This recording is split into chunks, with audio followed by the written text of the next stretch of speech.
On n'a pas de couverture, dit la petite fille au millionnaire. Il vit alors que la situation de l'enfant était terrible et décida de changer sa vie.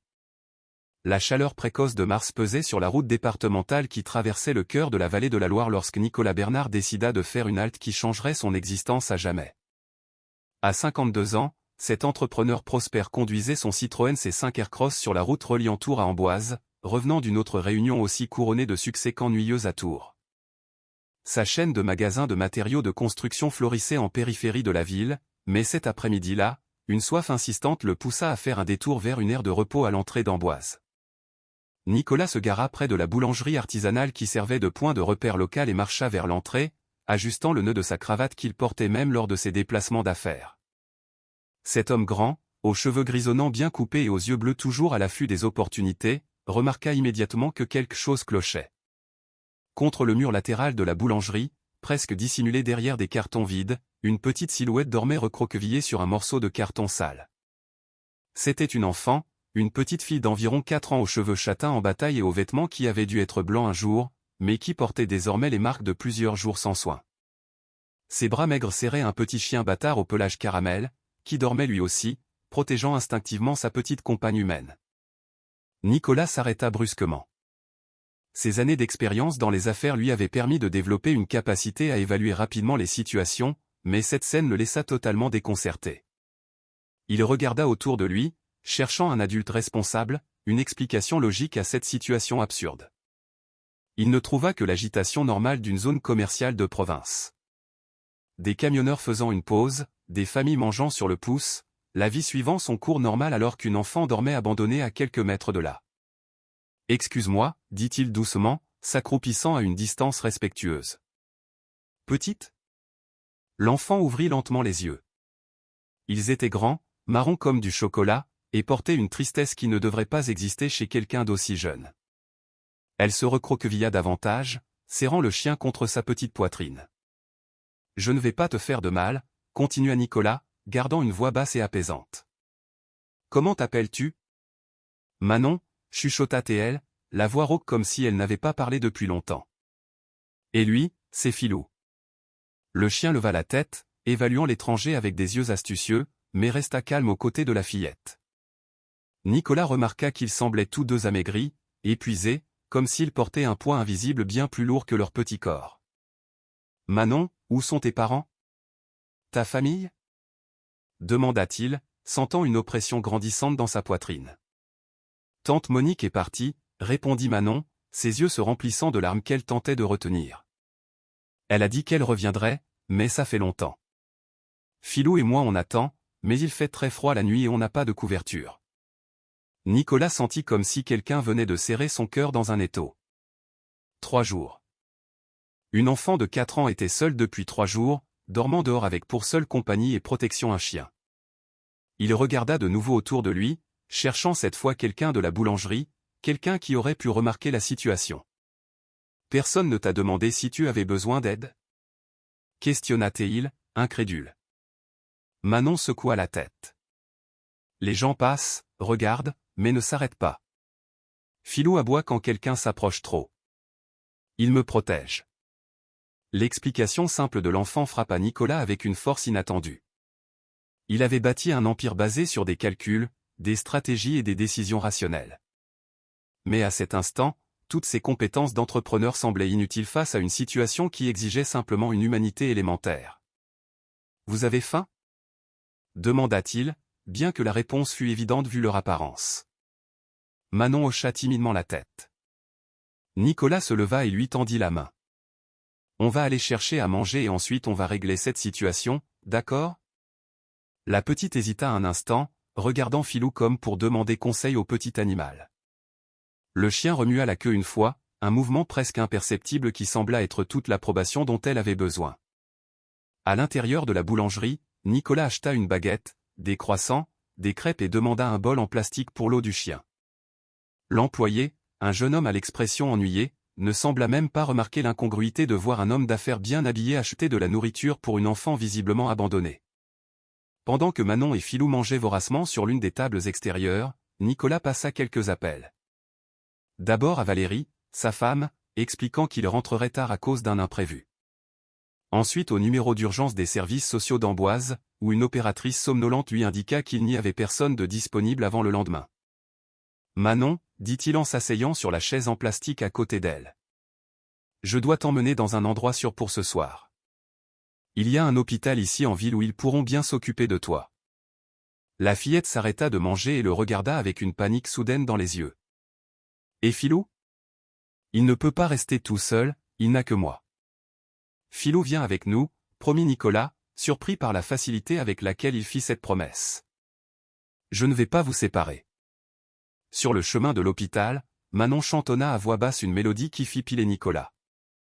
C'était une vieille berceuse de la Loire, spécifique à la région, que sa propre mère avait l'habitude de chanter quand il était enfant.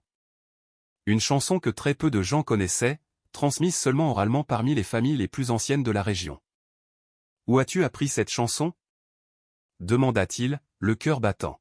« Maman me la chantait » répondit Manon simplement, avant qu'elle ne parte aussi.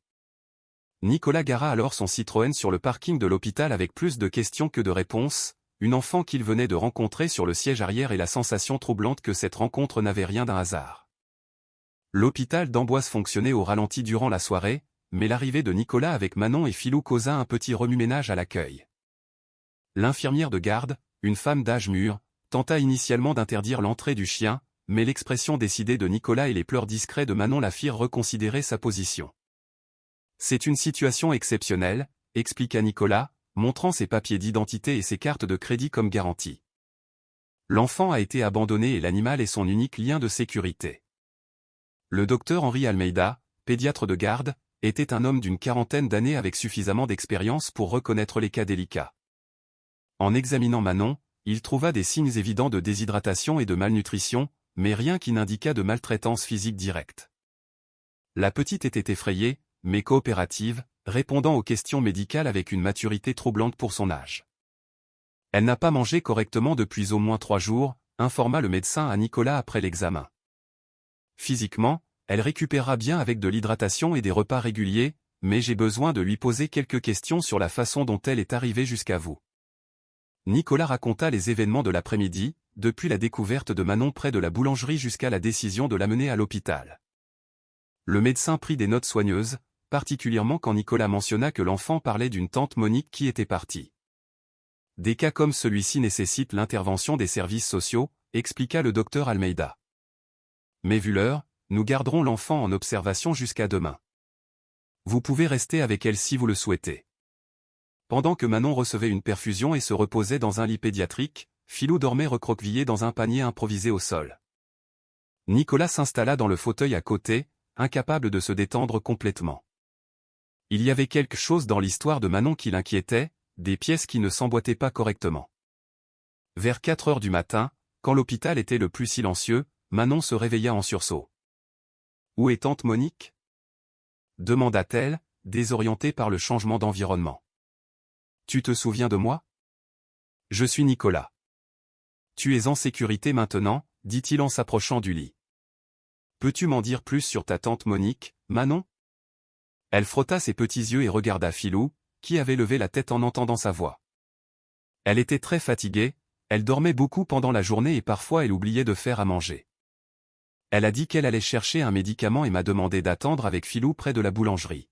« Et ta maman, où est-elle » demanda Nicolas gentiment. « Ma maman est partie il y a longtemps. Elle me chantait cette jolie chanson pour dormir, » répondit Manon, commençant à chantonner de nouveau la mélodie qui avait perturbé Nicolas dans la voiture. La chanson était définitivement la même que celle que sa mère chantait, une version spécifique de la région d'Amboise que sa famille s'était transmise depuis des générations. Nicolas sentit une boule se former dans son estomac. Cela pouvait être une coïncidence. « Manon, quel était le nom complet de ta maman » demanda-t-il en essayant de garder une voix décontractée. « Sandrine. »« Sandrine Dupont » répondit-elle en bâillant. Elle travaillait dans un endroit avec plein de choses pour construire des maisons. Le monde de Nicolas s'arrêta. Sandrine Dupont avait été l'une des employées les plus dévouées de son entreprise, travaillant au service administratif pendant près de 3 ans. Une femme discrète, efficace, qui parlait toujours avec tendresse de sa petite fille. Nicolas se souvenait vaguement qu'elle avait démissionné de manière abrupte 5 ans auparavant, invoquant des problèmes familiaux qui l'obligeaient à déménager dans une autre région. « Mon Dieu !» murmura-t-il, la révélation le frappant comme un coup de poing dans l'estomac. « Qu'est-ce qu'il y a ?» demanda Manon, remarquant le changement dans son expression. « Rien, ma chérie, continue de te reposer, dit-il, mais son esprit était un tourbillon. Si Manon était la fille de Sandrine, et si Sandrine avait travaillé pour lui, alors il y avait un lien direct entre son entreprise et l'abandon de cet enfant. Pire encore, si Sandrine était partie il y a des années, que lui était-il arrivé? Nicolas passa le reste de la nuit à revivre ses souvenirs concernant Sandrine Dupont. C'était une femme timide, toujours ponctuelle, qui participait rarement aux événements conviviaux de l'entreprise. Il se souvenait qu'elle avait mentionné avoir une petite fille et faire face à des difficultés financières en tant que mère célibataire. Quand elle avait démissionné, Nicolas avait été surpris, mais il n'avait pas cherché à connaître les motifs profonds. Les affaires étaient les affaires, et les employés allaient et venaient constamment. Maintenant, en regardant l'enfant endormi dans le lit d'hôpital, il se sentait consumé par une culpabilité qu'il ne pouvait pas définir complètement. Il avait failli en tant qu'employeur, en tant qu'être humain. Sandrine avait eu besoin d'aide et il avait simplement accepté sa démission sans poser de questions. Tôt le matin, Nicolas appela son comptable et ami de toujours, lui demandant de vérifier les anciennes archives de l'entreprise concernant Sandrine Dupont. Il contacta également Stéphane, son frère cadet et associé, pour l'informer qu'il serait absent quelques jours pour une affaire personnelle urgente. « Une affaire personnelle ?» questionna Stéphane au téléphone. « Nicolas, on a la réunion avec les fournisseurs aujourd'hui. Tu ne peux pas simplement disparaître comme ça. »« Annule-la ou reporte-la », répondit sèchement Nicolas. « Il y a des choses plus importantes que les affaires en ce moment. » L'assistante sociale arriva à l'hôpital vers 9 h du matin. Carla Mendoza, gardons le nom ou adaptons, disons Madame Lecomte, une femme compétente d'une trentaine d'années, habituée à traiter des cas complexes d'abandon d'enfants. Après avoir écouté le récit de Nicolas et examiné la documentation disponible, elle établit qu'il serait nécessaire de lancer des procédures légales pour déterminer la situation familiale de Manon. « Êtes-vous disposé à assumer la garde temporaire ?» demanda Madame Lecomte directement.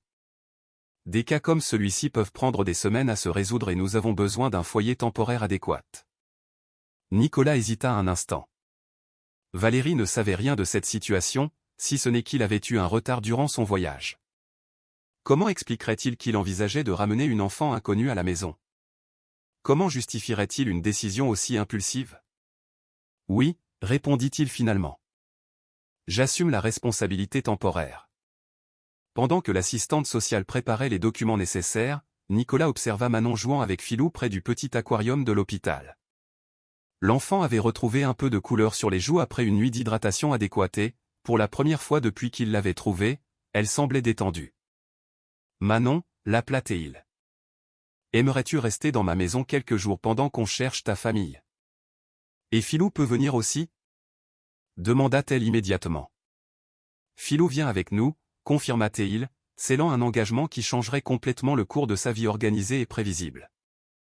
Durant le trajet de retour vers sa maison de campagne en périphérie de Tours, Nicolas appela Valérie pour préparer le terrain. La conversation fut tendue, pleine de silences gênés et de questions auxquelles il ne savait pas encore répondre complètement. La maison de Nicolas et Valérie était située dans un quartier résidentiel exclusif, avec des jardins bien entretenus et de hauts murs garantissant l'intimité.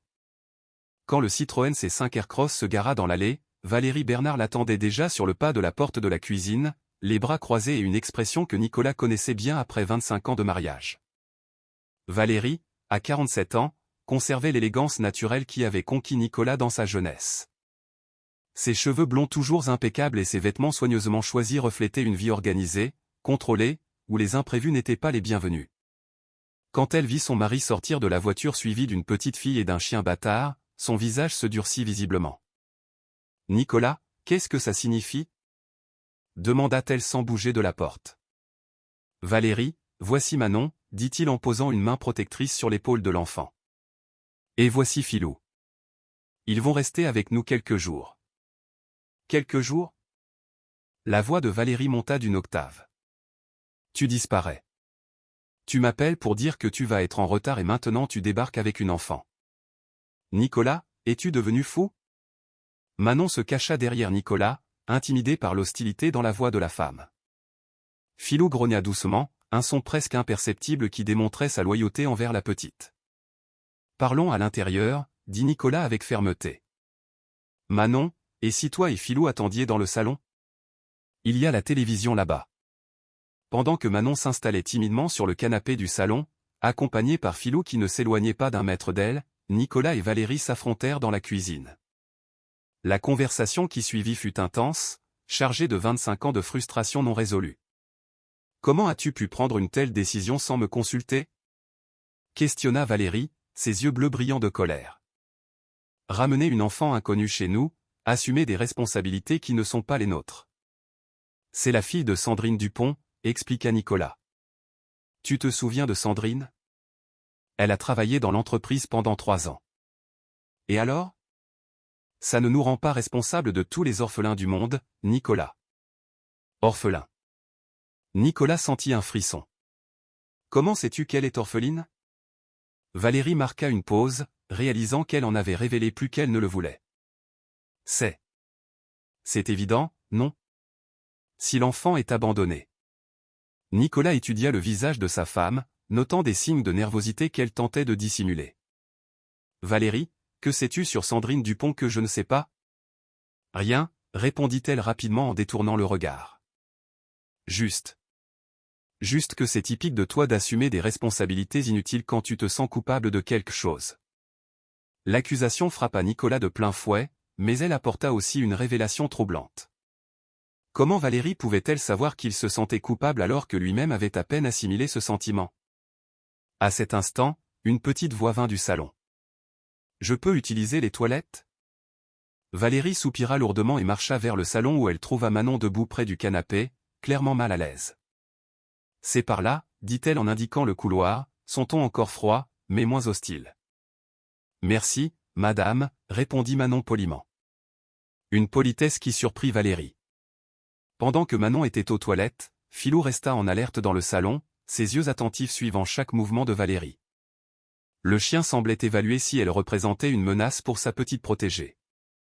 Au moins, l'enfant est bien élevé, murmura Valérie en s'asseyant dans le fauteuil le plus éloigné du canapé.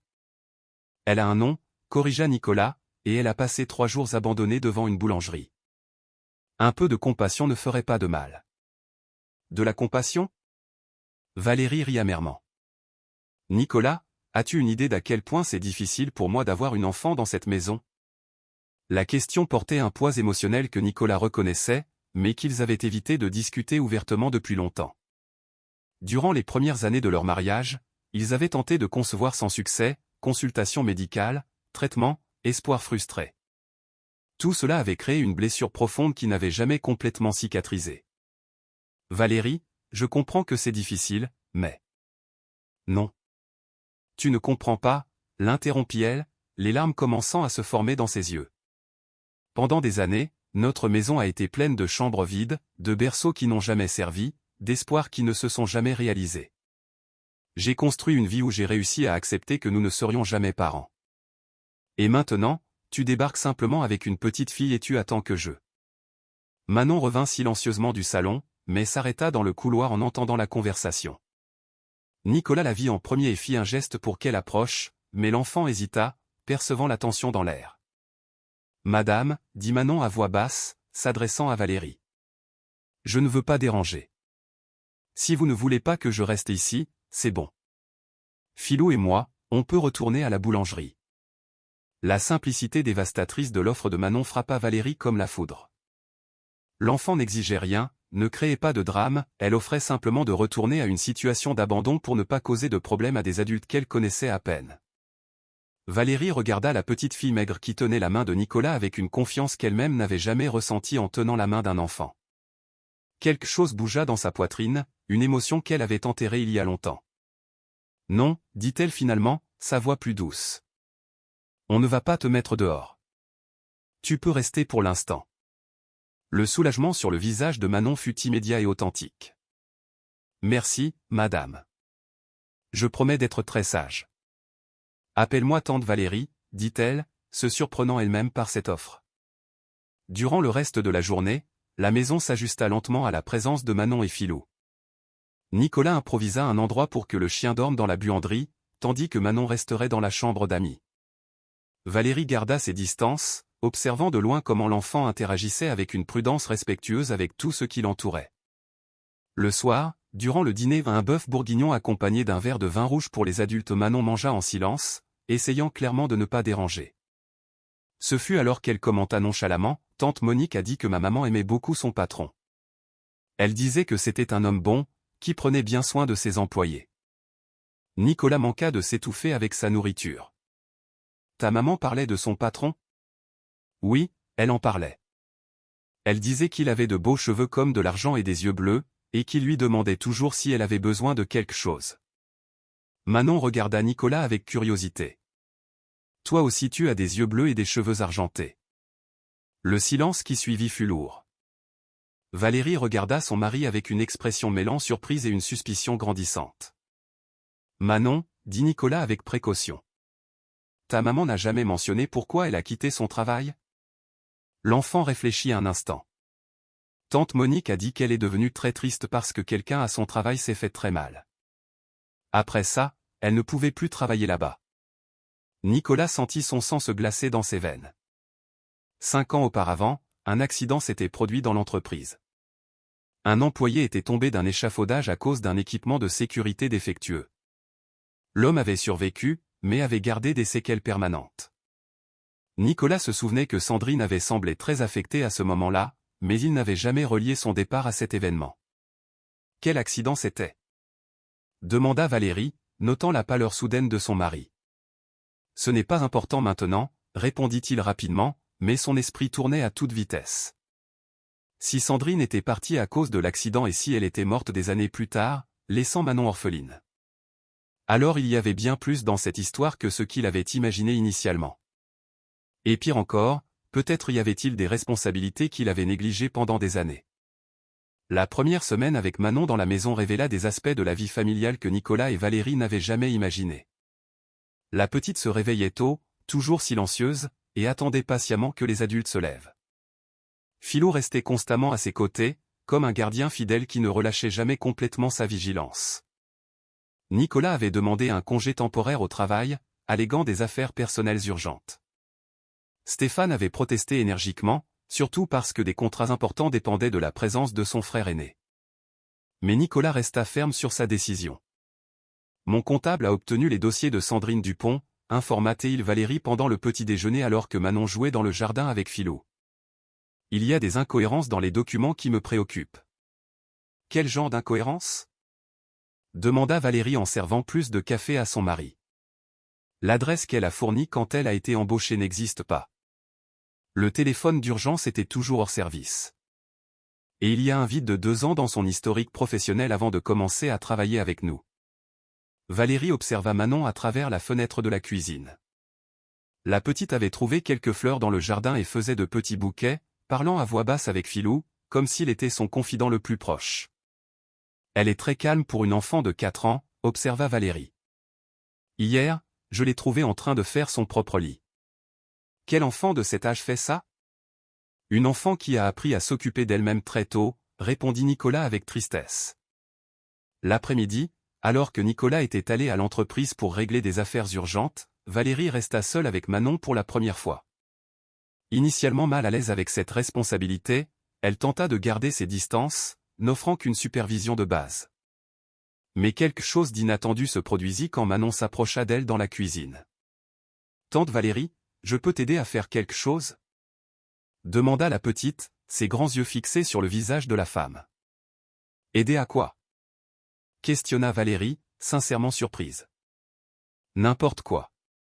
Tante Monique disait toujours que je devais aider pour ne pas être un fardeau pour les gens. » La phrase frappa Valérie profondément. Manon n'offrait pas son aide par éducation. Elle essayait de garantir sa place en étant utile. C'était une stratégie de survie apprise bien trop tôt. « Tu n'es pas un fardeau, Manon. » dit Valérie en s'accroupissant pour être à la hauteur de l'enfant. « Et tu n'as besoin de rien faire pour mériter de rester ici. » « Tu es sûr ?» demanda Manon avec une vulnérabilité émouvante dans la voix. « Je suis sûre, » confirma Valérie, sentant une émotion étrange et puissante grandir dans sa poitrine. Cet après-midi-là, elles firent des biscuits ensemble. Manon se montra étonnamment habile pour son âge, suivant les instructions avec une attention méticuleuse et célébrant chaque petit succès avec un sourire timide qui faisait fondre les défenses soigneusement érigées de Valérie. Quand Nicolas rentra de l'entreprise, il les trouva dans la cuisine, couvertes de farine et riant de quelque chose que Manon avait dit. La scène le frappa comme un coup de poing émotionnel. C'était exactement le genre de moment domestique que lui et Valérie avaient rêvé pendant des années, mais n'avaient jamais réussi à réaliser. « Comment ça s'est passé à l'entreprise » demanda Valérie, notant l'expression tendue sur le visage de son mari. « Compliqué » répondit-il, observant Manon montrer fièrement les biscuits qu'elle avait aidé à faire. « Stéphane veut une réunion de famille urgente. Il dit que mes décisions récentes affectent négativement les affaires. » « Et c'est le cas » demanda Valérie directement. Nicolas hésita. Durant la réunion avec les principaux clients cet après-midi-là, son esprit avait été constamment divisé entre les contrats et les révélations sur Sandrine Dupont. Il avait commis des erreurs de concentration qui ne lui arrivaient normalement jamais. Peut-être, admit-il. Ce soir-là, après que Manon fut allée dormir, Nicolas reçut un appel qui changea complètement sa perspective sur la situation. C'était le docteur Almeida, le pédiatre qui avait soigné Manon à l'hôpital d'Amboise. « Monsieur Bernard, j'ai obtenu des informations sur Monique Dupont, » dit le médecin. « Elle est décédée à l'hôpital de Nantes il y a une semaine des suites de complications d'un diabète non traité. » Décédée. Nicolas sentit le sol se dérober sous ses pieds. Mais Manon a dit qu'elle était allée chercher des médicaments. Apparemment, Monique savait qu'elle était très malade, mais a caché la gravité de la situation à l'enfant. Elle a laissé Manon près de la boulangerie en espérant probablement obtenir un traitement et revenir.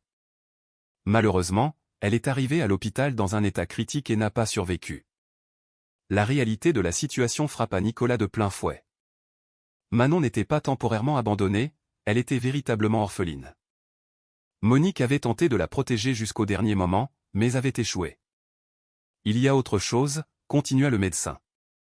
Ils ont trouvé des documents personnels sur Monique. Apparemment, elle était vraiment la sœur de Sandrine Dupont, comme Manon l'avait dit. Et le père de Manon? Y a-t-il une information sur lui?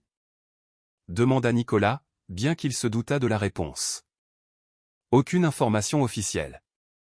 D'après les documents, le père est enregistré comme inconnu. Après avoir raccroché, Nicolas resta silencieux plusieurs minutes, assimilant les implications de cet appel. Valérie attendit patiemment, reconnaissant que quelque chose de fondamental avait changé. « Monique est décédée, dit-il finalement. Manon est vraiment seule au monde. » Valérie se couvrit la bouche de la main, les larmes se formant dans ses yeux. Durant les derniers jours, elle avait commencé à s'attacher à l'enfant, mais elle gardait encore l'espoir que la situation fût temporaire. Maintenant, il faisait face à la réalité d'une responsabilité permanente. « Que allons-nous faire » demanda-t-elle. « Je ne sais pas, » admit Nicolas. « Mais je sais que je ne peux pas simplement la livrer au système d'adoption et faire comme si rien de tout ça n'était arrivé. » « Pourquoi pas » questionna Valérie, bien que sa propre voix révélât qu'elle ne voulait pas non plus de cette solution. « Parce qu'il y a autre chose dans cette histoire. Le lien avec Sandrine, l'accident dans l'entreprise, la façon dont Manon est apparue dans ma vie. Je ne crois pas aux coïncidences de cette taille. » Cette nuit-là, Valérie alla voir Manon avant de se coucher. Elle trouva l'enfant éveillé, regardant par la fenêtre de la chambre d'amis. « Tu n'arrives pas à dormir » demanda Valérie en s'asseyant sur le bord du lit. « Je pense à tante Monique, » dit Manon. « Est-ce qu'elle va bien? Est-ce qu'elle a eu son médicament ?» Valérie sentit son cœur se briser. La petite avait encore l'espoir que sa tutrice revienne. Comment lui expliquer que cet espoir était Vincent détruire complètement sa foi en les adultes? « Manon, parfois les gens qui prennent soin de nous ne peuvent pas revenir, même s'ils le veulent très fort, » dit-elle avec précaution. « Comme ma maman ?» demanda Manon en se tournant pour regarder directement dans les yeux de Valérie. « Comme ta maman », confirma Valérie en luttant contre les larmes. « Alors, je vais rester ici pour toujours ?» La question fut posée avec un mélange d'espoir et de peur qui fendit le cœur de Valérie. « Si tu veux rester, nous voulons que tu restes, » répondit Valérie, surprise par la facilité avec laquelle les mots sortirent. « Même si tu n'es pas notre fille biologique, les familles ne se font pas seulement par le sang, Manon. Parfois, elles se font par choix et par amour. Cette nuit-là, Valérie dormit mal, son esprit alternant entre des souvenirs douloureux de sa propre infertilité et la nouvelle réalité d'avoir une enfant à la maison qui avait vraiment besoin d'elle. Pour la première fois depuis des années, elle s'autorisa à imaginer un futur en tant que mère. La réunion familiale que Stéphane avait exigée eut lieu un lundi pluvieux au siège de l'entreprise Bernard Frères à Tours. Nicolas arriva au bureau principal pour la première fois en 2 semaines, se sentant étrangement déplacé dans l'environnement qui avait été sa seconde maison pendant des décennies. Stéphane Bernard, de 5 ans le cadet de Nicolas, attendait dans la salle de réunion avec une expression mêlant irritation et inquiétude. À 47 ans, il conservait l'apparence joviale qu'il avait toujours aidé avec les clients, mais ses yeux trahissaient une anxiété que Nicolas avait rarement vue auparavant.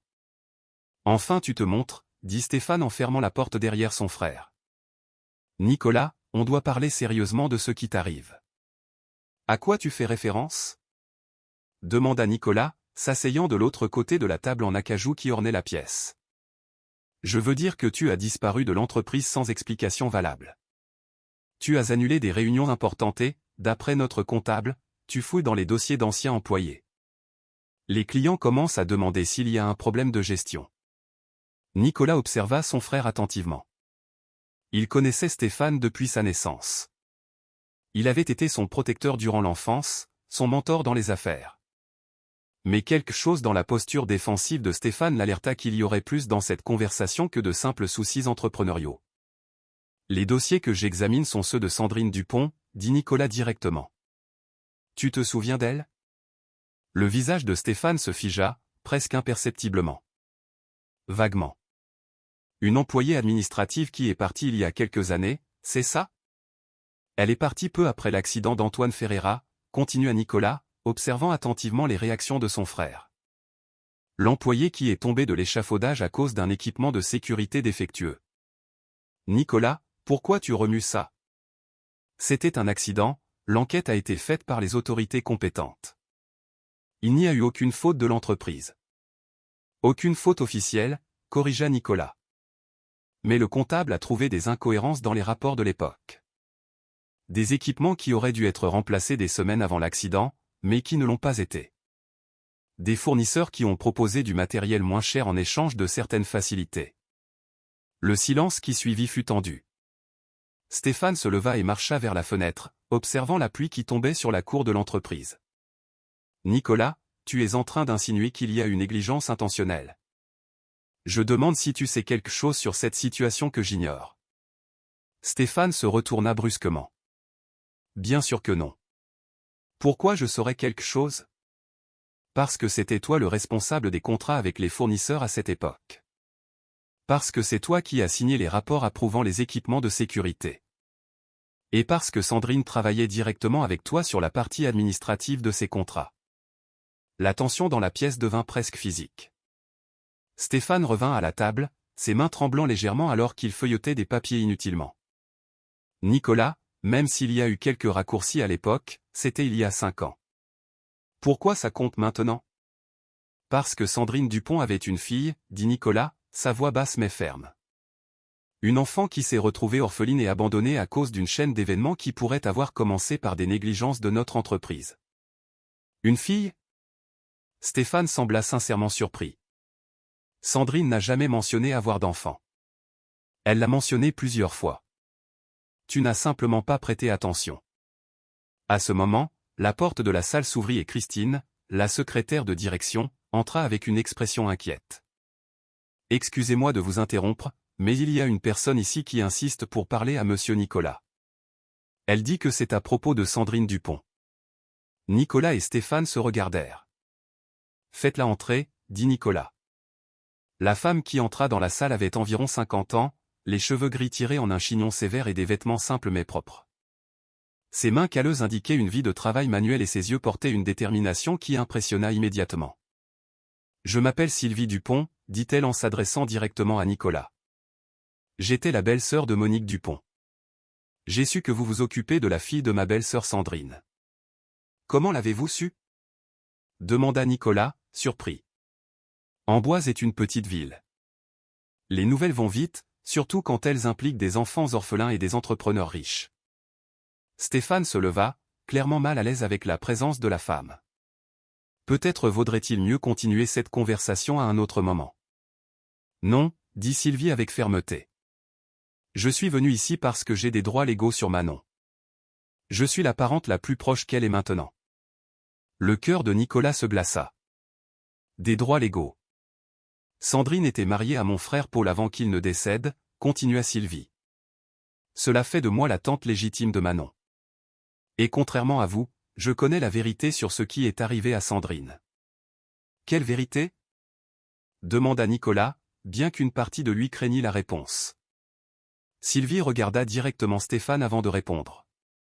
La vérité sur la raison réelle de son départ de l'entreprise. Ce n'était pas à cause de l'accident de l'employé.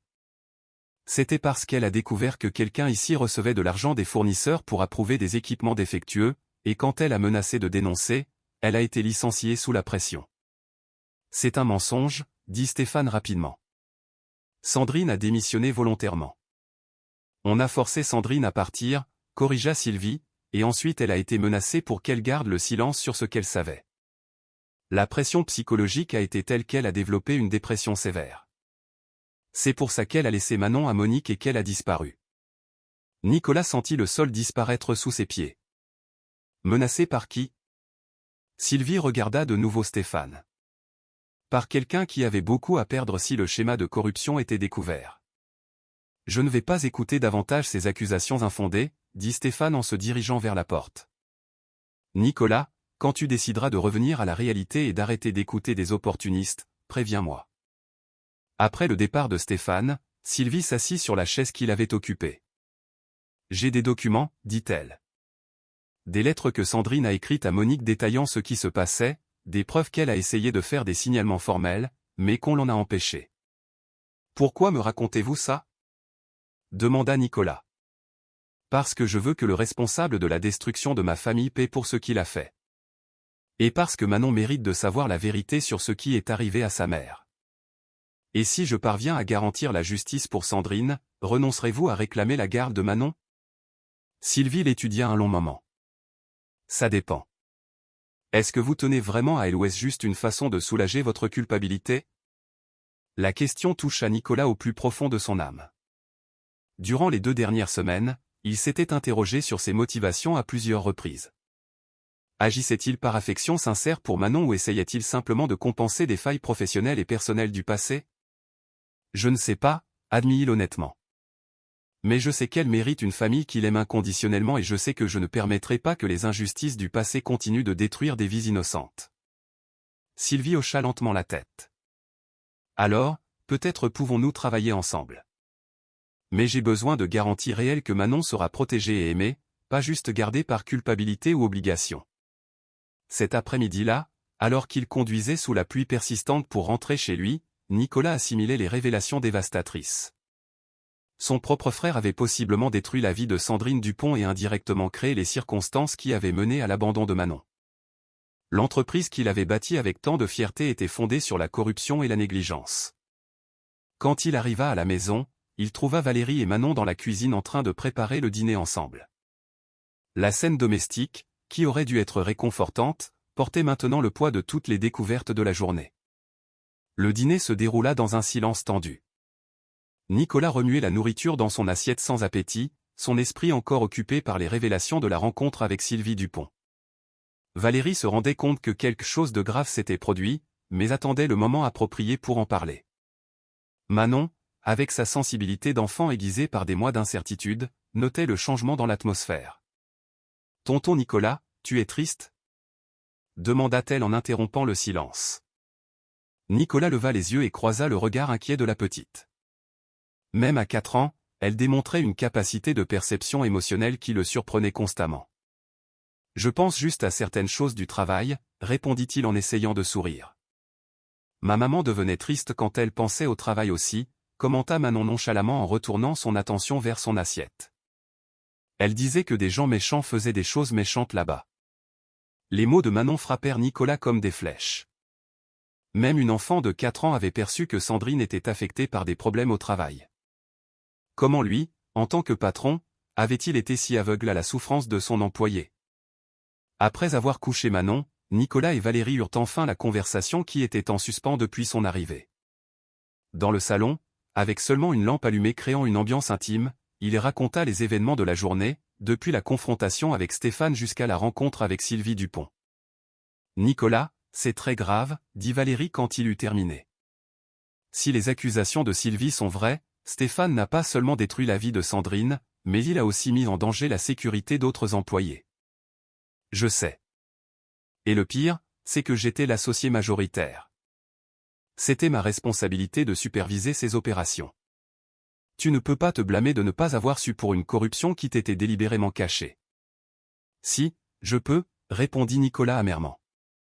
Un bon leader prête attention à son équipe. Sandrine souffrait clairement et j'ai simplement accepté sa démission sans questionner. Valérie s'approcha de son mari sur le canapé. En 25 ans de mariage, elle avait appris à reconnaître quand il se punissait pour des circonstances hors de son contrôle. La question maintenant est, qu'est-ce que tu vas faire de cette information ? Je ne sais pas. Si Sylvie a raison sur Stéphane, je dois prendre des mesures légales, mais cela détruira l'entreprise que nous avons construite ensemble. Et il y a des employés innocents qui dépendent de la stabilité de l'entreprise. Et Manon ? Qu'est-ce qui se passe pour elle si Sylvie décide de demander la garde ? Nicolas se passa les mains sur le visage, sentant le poids de toutes les décisions difficiles qu'il devait prendre. Sylvie a dit que nous pouvions travailler ensemble si je garantis la justice pour Sandrine, mais je ne suis pas sûr de pouvoir lui faire confiance. À ce moment, des pleurs discrets vinrent du couloir. Valérie se leva immédiatement et trouva Manon dans le couloir, serrant Philou, clairement perturbé par un cauchemar. « J'ai rêvé de ma maman », dit l'enfant entre deux sanglots. Elle m'appelait, mais je ne pouvais pas arriver jusqu'à elle. Valérie prit Manon dans ses bras, sentant la fragilité du petit corps tremblant contre sa poitrine. « C'était juste un rêve, mon amour. Tu es en sécurité ici avec nous. Mais si elle est perdue ? Et si elle a besoin de moi ? » La question fendit le cœur de Valérie. Comment expliquer à une enfant de 4 ans que sa mère ne reviendrait plus jamais ? Comment lui donner la clôture émotionnelle nécessaire sans détruire sa capacité à faire confiance aux adultes ? Nicolas s'approcha et caressa les cheveux de Manon. « Ta maman n'est pas perdue, dit-il doucement.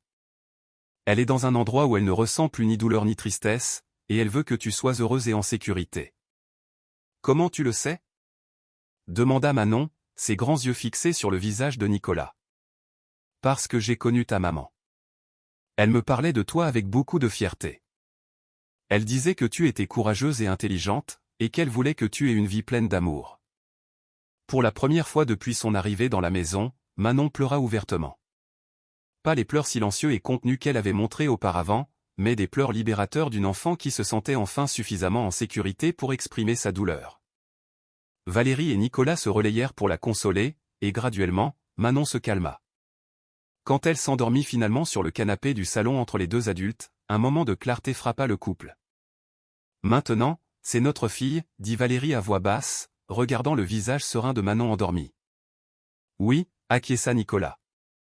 Et je ferai tout ce qui est nécessaire pour la protéger. » Le lendemain matin, Nicolas prit une décision qui changerait le cours de sa vie professionnelle. Il appela son comptable et lui demanda de programmer une réunion avec un avocat spécialisé en droit des affaires et un autre spécialisé en adoption. « Nicolas, tu es sûr de toi ? » demanda le comptable au téléphone. « Enquêter sur ta propre entreprise peut avoir des conséquences dévastatrices. Les conséquences de ne pas enquêter ont déjà été dévastatrices pour des gens innocents, répondit Nicolas. Je ne peux pas continuer à vivre sur une base de corruption et de négligence. » Pendant ce temps, Valérie avait pris sa propre décision importante. Durant le petit déjeuner, elle s'assit avec Manon et entama une conversation qu'elle planifiait depuis la veille. « Manon, aimerais-tu aller à l'école ? » demanda-t-elle. « À l'école ?» Les yeux de Manon s'illuminèrent. « Comme les autres enfants ? » Exactement comme les autres enfants. Tu pourras apprendre à lire, à écrire, te faire de nouveaux amis. Et je peux rentrer à la maison après ? Bien sûr que tu peux. C'est ta maison maintenant. La joie authentique sur le visage de Manon fut comme un rayon de soleil traversant les nuages lourds qui pesaient sur la famille. Pour la première fois, elle parlait de l'avenir avec espoir au lieu de peur. Cet après-midi-là, Alors que Valérie et Manon visitaient des écoles locales, Nicolas rencontra Maître Fernand Aguiar, l'avocat d'affaires recommandé. Le bureau élégant au centre-ville contrastait avec la gravité des sujets à discuter. Si les accusations se confirment, expliqua Maître Aguiar après avoir écouté le récit complet, vous aurez plusieurs options légales. Vous pouvez poursuivre votre frère pour mauvaise gestion et corruption, dénoncer les délits aux autorités compétentes, ou tenter de résoudre l'affaire en interne. Quelles sont les implications de chaque option? Les procès pénaux prendront des années et détruiront publiquement la réputation de l'entreprise. La résolution interne peut être plus rapide, mais pourrait ne pas satisfaire la soif de justice des victimes. Et pour l'entreprise elle-même, les employés innocents? Selon l'étendue de la corruption, l'entreprise peut survivre avec des reformulations administratives significatives, mais Stéphane devrait être écarté de tout poste de responsabilité. Ce soir-là, Nicolas reçut un appel inattendu de Stéphane. La voix de son frère était tendue, chargée d'une urgence que Nicolas avait rarement entendue auparavant. « Nicolas, on doit parler. Il y a des choses que tu dois savoir avant de prendre n'importe quelle décision précipitée. » Quel genre de choses? Pas au téléphone. On peut se voir demain à l'endroit habituel? L'endroit habituel était un petit café au centre de Tours, où les frères avaient l'habitude de se réunir durant leur jeunesse pour résoudre les conflits familiaux. Nicolas n'y était pas allé depuis plus de 10 ans. D'accord, accepta-t-il. Mais Stéphane, si tu as des informations pertinentes sur Sandrine Dupont ou sur la corruption dans l'entreprise, il vaut mieux que tu sois complètement honnête. Je le serai, promit Stéphane. Plus honnête que je ne l'ai jamais été sur quoi que ce soit.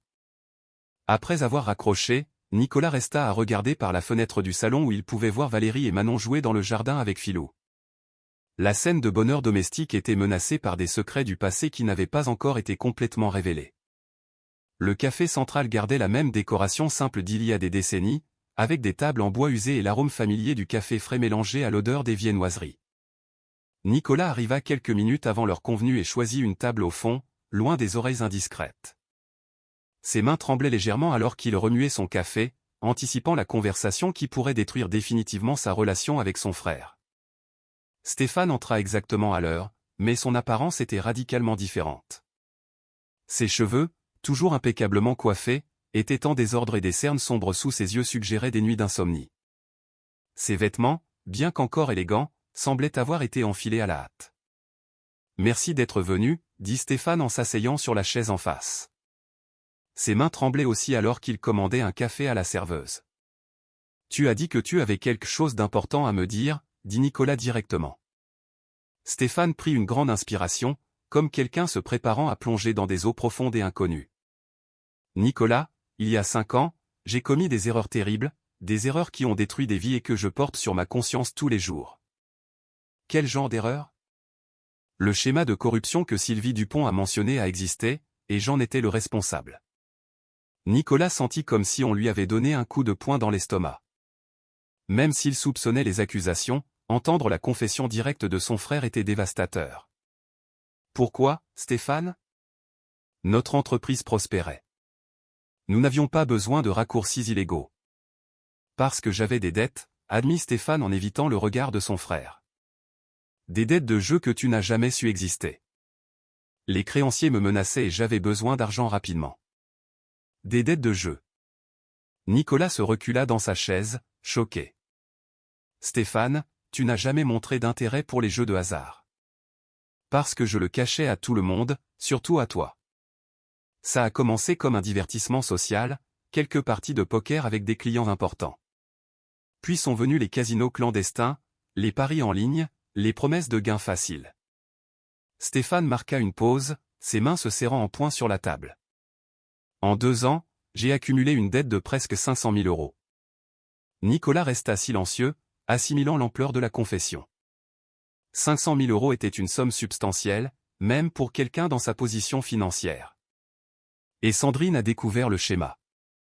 Sandrine était trop méticuleuse pour mon propre bien, répondit Stéphane amèrement. Elle a noté des divergences dans les contrats avec les fournisseurs, des différences entre les prix cotés et les valeurs réellement payées. Quand elle a commencé à enquêter, elle a découvert que je recevais des commissions illégales en échange de l'approbation d'équipements de qualité inférieure. Et tu l'as licenciée pour protéger ton schéma. Pire que ça, dit Stéphane la voix brisée. Je l'ai fait chanter. Nicolas se pencha en avant, sentant une colère froide grandir dans sa poitrine. Comment ça, tu l'as fait chanter? Sandrine était mère célibataire, elle dépendait complètement de cet emploi pour élever sa fille. Quand elle a menacé de dénoncer les irrégularités, je lui ai dit que je détruirais sa réputation professionnelle, que je m'assurerais qu'elle ne trouve jamais un autre travail dans la région. J'ai dit que j'inventerais des accusations de vol contre elle. Mon Dieu! Elle a désespéré, elle a essayé de négocier, elle m'a demandé d'arrêter simplement le schéma en échange de son silence, mais j'étais trop enfoncé dans les dettes. Les créanciers n'accepteraient pas de retard. Stéphane se couvrit le visage de ses mains. Alors je l'ai obligé à démissionner volontairement et à signer un accord de confidentialité sous la menace. Nicolas sentait une nausée croissante. Et après? Qu'est-ce qui lui est arrivé après son départ de l'entreprise? Elle a essayé de trouver du travail dans d'autres villes, mais j'ai saboté ses tentatives. J'ai appelé des contacts professionnels en donnant de fausses références négatives. Je voulais m'assurer qu'elle n'ait pas la stabilité suffisante pour me dénoncer. Tu as détruit la vie d'une femme innocente pour protéger tes propres mensonges. Oui, admit Stéphane, les larmes commençant à couler sur son visage. Et ça a empiré. Sandrine a développé une dépression sévère. Elle ne pouvait plus s'occuper correctement de Manon. Elle s'est vue obligée de laisser l'enfant à Monique et elle a pratiquement disparu. Nicolas se leva brusquement, sa chaise grinçant sur le sol en bois. Plusieurs autres clients du café regardèrent dans sa direction, mais ils s'en moquaient. Stéphane, tu n'as pas seulement commis de la corruption, tu as persécuté et détruit systématiquement toute une famille. Je le sais. Explosa Stéphane, sa voix résonnant dans le petit café. Tu crois que je ne vis pas avec ça tous les jours? Tu crois que je ne pense pas constamment à Sandrine et à sa fille? Si tu y pensais, pourquoi tu ne me l'as jamais dit? Pourquoi as-tu permis que j'ignore complètement ce qui s'était passé?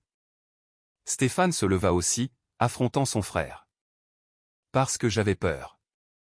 Peur de tout perdre, peur d'aller en prison, peur de te décevoir. Et maintenant? Qu'est-ce qui a changé maintenant pour que tu confesses enfin? Manon, répondit Stéphane simplement. Quand tu es apparu avec elle, quand tu as commencé à enquêter sur le passé de Sandrine, j'ai réalisé que la vérité finirait par éclater. Et voir cet enfant m'a rappelé que mes actions ont eu des conséquences réelles sur des vies innocentes. Nicolas s'assit de nouveau, se sentant émotionnellement épuisé. Les dettes de jeu existent toujours? Non, j'ai réussi à les payer avec l'argent des commissions illégales. Mais le mal était déjà fait. L'équipement défectueux avait déjà causé l'accident d'Antoine Ferreira. Nicolas se rappela l'employé qui était tombé de l'échafaudage. Antoine sait que l'accident a été causé par une négligence délibérée? Non, il croit que c'était juste de la malchance. Mais il souffre de douleurs chroniques et de limitations physiques jusqu'à ce jour. Mon Dieu, murmura Nicolas. Combien de vies as-tu affectées avec tes décisions? Beaucoup, admit Stéphane. Et il n'y a pas un jour où je n'y pense pas. Ils restèrent silencieux pendant plusieurs minutes, le poids des confessions flottant entre eux comme un nuage toxique. Finalement, Nicolas posa la question cruciale. Qu'est-ce que tu attends de moi avec cette information? Je ne sais pas, répondit Stéphane honnêtement. Une partie de moi veut que tu me dénonces, que je paie enfin pour tout ce que j'ai fait. Une autre partie a peur des conséquences pour moi, ma famille, pour l'entreprise, pour les employés innocents. Et Manon? Qu'est-ce que tu crois que je dois faire avec elle? Prends soin d'elle, dit Stéphane immédiatement. Donne-lui l'amour et la stabilité que j'ai aidé à détruire dans sa vie. Elle mérite d'avoir une famille qui la protège, pas qui l'abandonne. Nicolas observa le visage de son frère, cherchant des signes de sincérité ou de manipulation. Il connaissait Stéphane depuis toujours, mais il avait l'impression de regarder un étranger. Stéphane, tu vas te livrer aux autorités. Si tu penses que c'est ce qu'il faut faire, oui. Ce n'est pas ma décision, dit Nicolas. C'est la tienne. Tu as créé cette situation. Tu dois décider comment tu vas essayer de la corriger. Quand ils sortirent du café, les frères se séparèrent sans une accolade ni une poignée de main. Nicolas rentra chez lui portant le poids de révélations qui changeaient fondamentalement sa compréhension de sa famille et de son entreprise. À la maison, il trouva Valérie et Manon préparant le déjeuner, leur voix joyeuse résonnant dans la cuisine. La normalité domestique contrastait brutalement avec le chaos émotionnel qui bouillonnait en lui. « Comment s'est passée la réunion ?» demanda Valérie, notant immédiatement son expression perturbée. « Après, dit-il à voix basse, signalant la présence de Manon. On parlera après. » Cet après-midi-là, alors que Manon jouait dans le jardin, Nicolas raconta à Valérie tout ce que Stéphane avait confessé. Quand il eut terminé, sa femme était pâle et silencieuse. « Que allons-nous faire ?» demanda-t-elle finalement. « Je ne sais pas, » admit Nicolas. « Mais je sais que notre vie ne sera plus jamais la même. » 3 jours passèrent depuis la confession dévastatrice de Stéphane et l'atmosphère dans la maison avait complètement changé.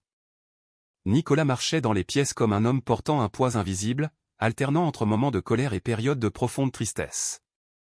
Valérie tentait de maintenir la normalité pour Manon, mais la tension était palpable. Ce fut durant une matinée apparemment normale, alors que Nicolas révisait des documents légaux dans son bureau à la maison, que Valérie prit une décision qui allait tout changer de nouveau. Elle avait passé la nuit précédente éveillée, luttant avec un secret qu'elle gardait depuis des années et que les récentes révélations avaient rendu impossible à cacher plus longtemps. « Nicolas » dit-elle en entrant dans le bureau avec une expression qu'il ne put déchiffrer. « Je dois te dire quelque chose. » Quelque chose sur Sandrine Dupont.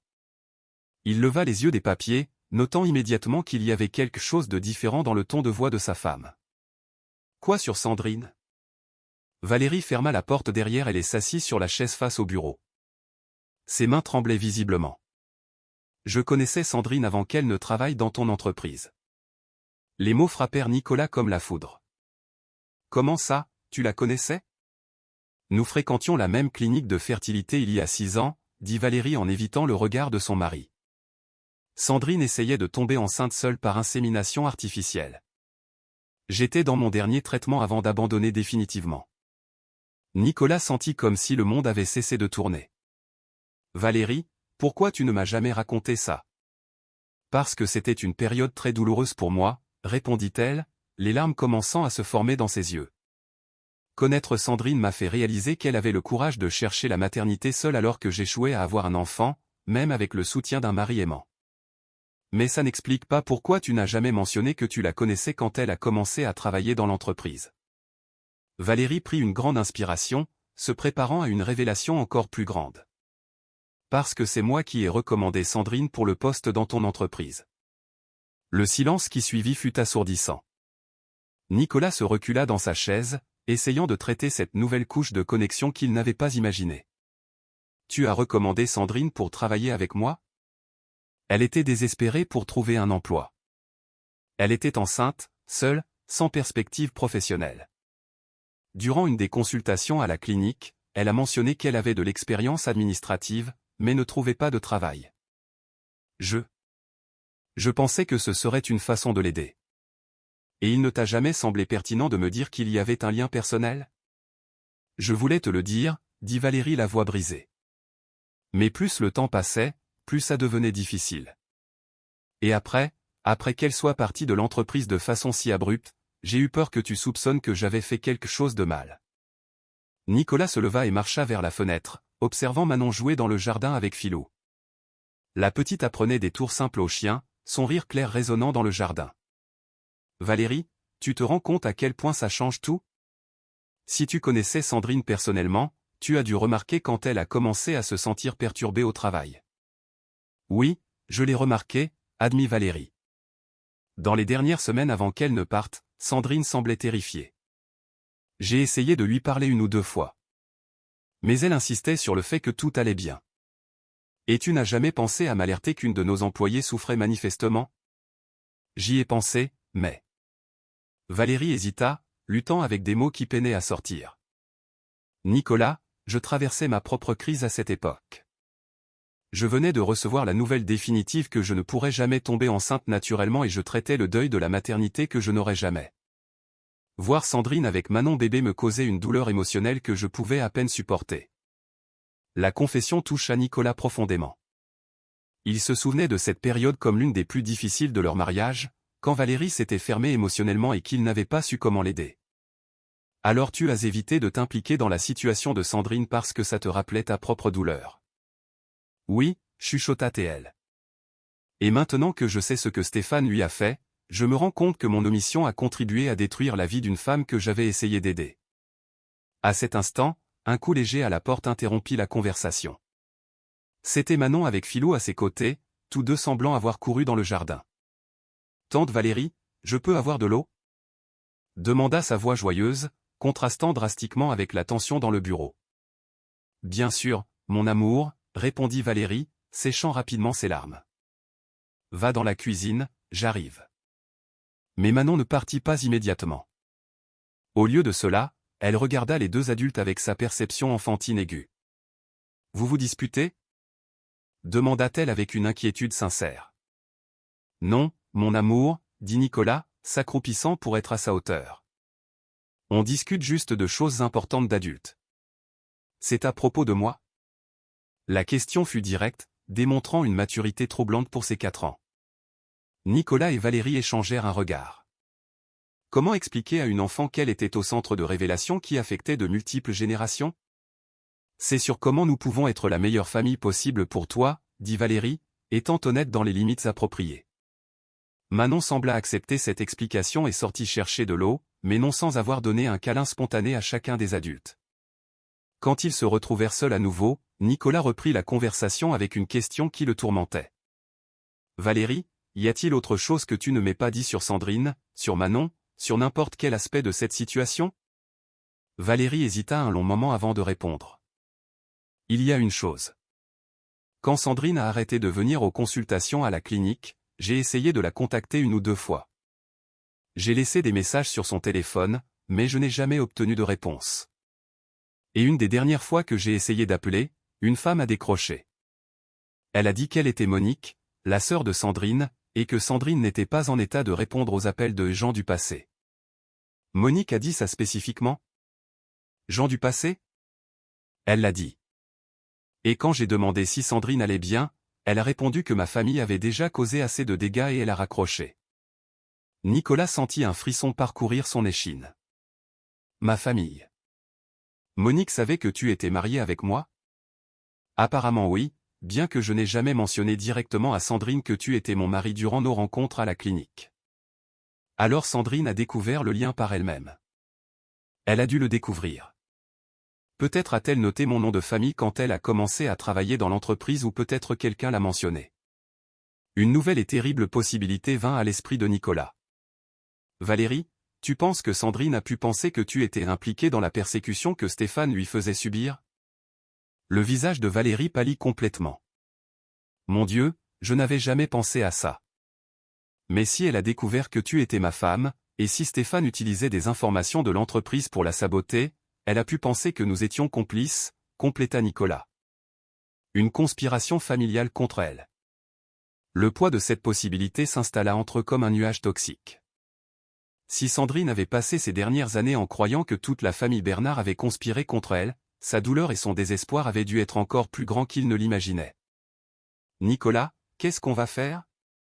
demanda Valérie, sa voix presque un murmure. « On va découvrir toute la vérité, » répondit-il avec détermination. « Et on va trouver un moyen de faire justice, non seulement pour Sandrine, mais aussi pour Manon. » Cet après-midi-là, Nicolas appela Sylvie Dupont et organisa une nouvelle réunion. Il y avait des questions qui nécessitaient des réponses et des secrets qui ne pouvaient plus rester enterrés. Pendant qu'il passait l'appel, il observa par la fenêtre Valérie apprenant à Manon à planter des fleurs dans le jardin. L'image aurait dû être réconfortante, mais elle portait maintenant le poids de toutes les connexions cachées qui avaient façonné le destin de cet enfant. La vérité se révélait plus complexe et douloureuse que n'importe lequel d'entre eux ne l'avait imaginé. La rencontre avec Sylvie Dupont eut lieu dans une petite cafétéria en périphérie de la ville, loin des endroits où Nicolas avait l'habitude d'être reconnu. Sylvie avait insisté pour un lieu discret, alléguant qu'il y avait des informations qui pourraient être dangereuses si elles arrivaient aux mauvaises oreilles. Quand Nicolas arriva, il trouva Sylvie déjà installée à une table au fond avec un dossier volumineux à côté d'elle et une expression mêlant détermination et nervosité. Elle semblait avoir vieilli de plusieurs années ces dernières semaines, le poids des secrets familiaux exigeant clairement son dû. « Merci d'être venu, » dit-elle en indiquant la chaise en face. « J'ai apporté tout ce que j'ai promis, des lettres de Sandrine, des documents et certaines choses que vous devez savoir sur la situation réelle de votre famille. Nicolas s'assit, notant que les mains de Sylvie tremblaient légèrement pendant qu'elle organisait les papiers. Sylvie, avant de commencer, je dois vous dire quelque chose. Ma femme Valérie connaissait Sandrine avant qu'elle ne travaille dans mon entreprise. Le visage de Sylvie se durcit immédiatement. Je savais. Comment ça, vous saviez? Sandrine m'a raconté pour la femme de la clinique de fertilité qui lui avait obtenu le travail. Elle a découvert le lien quelques semaines après avoir commencé à travailler. Et comment a-t-elle réagi à cette découverte? Sylvie ouvrit le dossier et sortit une lettre jaunie écrite à la main avec une écriture féminine. Cette lettre a été écrite par Sandrine 3 semaines avant de quitter l'entreprise. Lisez-la. Nicolas prit la lettre et commença à lire à voix basse.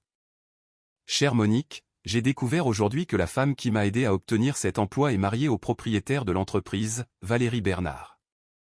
Je ne sais pas si c'était planifié ou une coïncidence, mais je commence à me sentir comme une marionnette dans un jeu que je ne comprends pas.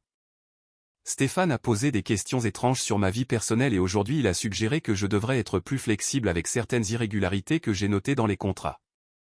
J'ai peur, Monique, peur de perdre cet emploi, peur de ne pas pouvoir subvenir aux besoins de Manon, mais aussi peur de ce qui peut arriver si je ne fais pas ce qu'ils veulent. Nicolas fit une pause dans la lecture, sentant une nausée croissante. La lettre continuait. Hier, j'ai essayé de parler à Valérie de mes inquiétudes, espérant qu'elle pourrait m'aider à comprendre la situation, mais elle m'a évité. Elle a fait semblant de ne pas me connaître quand je suis passé à côté d'elle dans le couloir. Maintenant je me rends compte que peut-être tout cela était planifié depuis le début. Peut-être avait-il besoin de quelqu'un de vulnérable, quelqu'un qui n'avait pas d'option, pour l'impliquer dans des schémas illégaux. Ce n'est pas vrai, dit Nicolas en interrompant la lecture. Valérie n'était impliquée dans aucun schéma. Continuez de lire, insista Sylvie. Aujourd'hui, Stéphane a été direct avec moi. Il a dit que j'en savais trop sur les irrégularités et que je devais choisir entre rester silencieuse ou affronter les conséquences. Quand j'ai demandé quelles conséquences, il a mentionné que des gens comme moi, sans réseau de soutien, peuvent disparaître facilement sans que personne ne pose de questions. Monique, j'ai très peur. Je ne sais pas à qui faire confiance. Si quelque chose m'arrive, s'il te plaît, prends soin de Manon.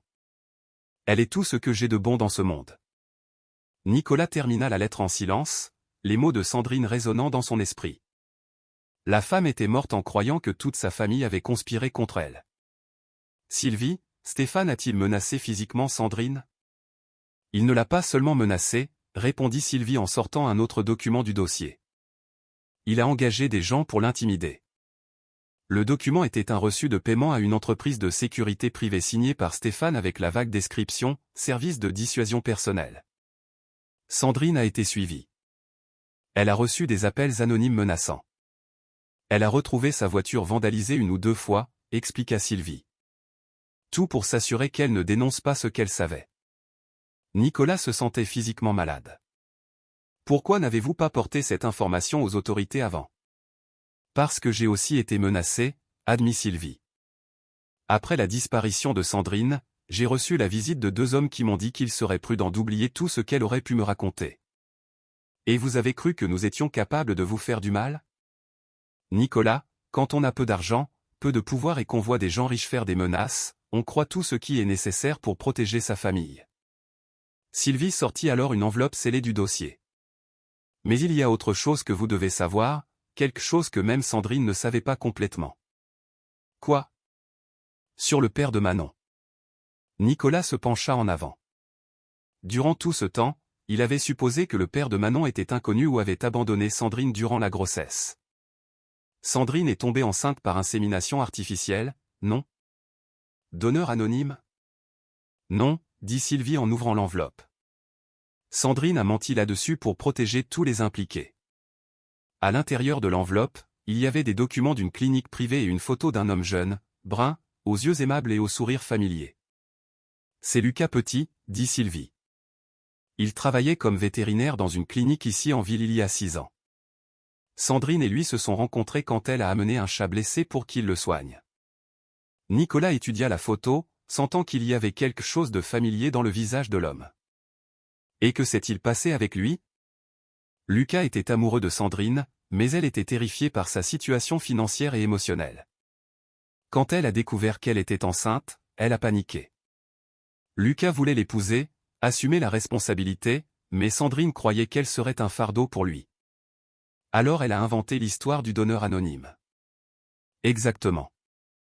Et quand Lucas a insisté pour faire partie de la vie du bébé, Sandrine a disparu de la ville pour quelques mois. Quand elle est revenue, elle a raconté à tout le monde qu'elle avait fait une insémination artificielle dans une autre ville. Et Lucas, que lui est-il arrivé? Il l'a cherchée pendant des mois, il a même engagé un détective privé pour la retrouver, mais quand il a finalement réussi à la localiser, elle travaillait déjà dans votre entreprise. Sylvie marqua une pause, vérifiant que personne n'écoutait. Lucas a reçu la visite de 2 hommes qui lui ont conseillé d'arrêter de chercher Sandrine et de disparaître de la ville. Stéphane, murmura Nicolas. Sandrine n'a jamais su que Lucas avait été menacé. Elle a cru qu'il avait simplement abandonné avec elle et le bébé. Nicolas se sentait comme dans un labyrinthe de mensonges et de manipulations qui devenait plus complexe à chaque révélation. Où est Lucas maintenant? C'est la partie la plus surprenante, dit Sylvie avec un petit sourire. Il n'a jamais complètement abandonné. Il a déménagé à Angers, mais a continué de chercher Sandrine discrètement. Il y a 2 mois, il m'a contacté. Il a dit qu'il avait engagé un nouveau détective et a découvert la situation de Manon. Il est au courant pour l'enfant. Il sait que Sandrine a eu une fille, mais il ne sait pas que l'enfant est avec vous. Il croit qu'elle vit encore avec des proches à Amboise. Nicolas se recula dans sa chaise, traitant toute l'information. Manon avait un père vivant qui avait passé des années à la chercher, elle et sa mère, sans savoir que sa fille était orpheline et avait besoin d'une famille. Sylvie, avez-vous contacté Lucas après avoir su que je m'occupais de Manon? Pas encore, répondit-elle. Je voulais d'abord comprendre vos vraies intentions avec l'enfant, si vous essayiez juste de soulager votre culpabilité ou si vous teniez vraiment à elle. Et quelle est votre conclusion? Sylvie étudia le visage de Nicolas un long moment. Je crois que vous tenez sincèrement à Manon, mais elle a un père biologique qui n'a jamais cessé de la chercher. Êtes-vous prêt à affronter cette réalité? La question frappa Nicolas profondément. Durant les dernières semaines, il avait commencé à penser à Manon comme à sa fille. L'idée qu'il y avait un homme qui avait des droits légaux et émotionnels sur elle était terrifiante. Que veut Lucas? Demanda-t-il.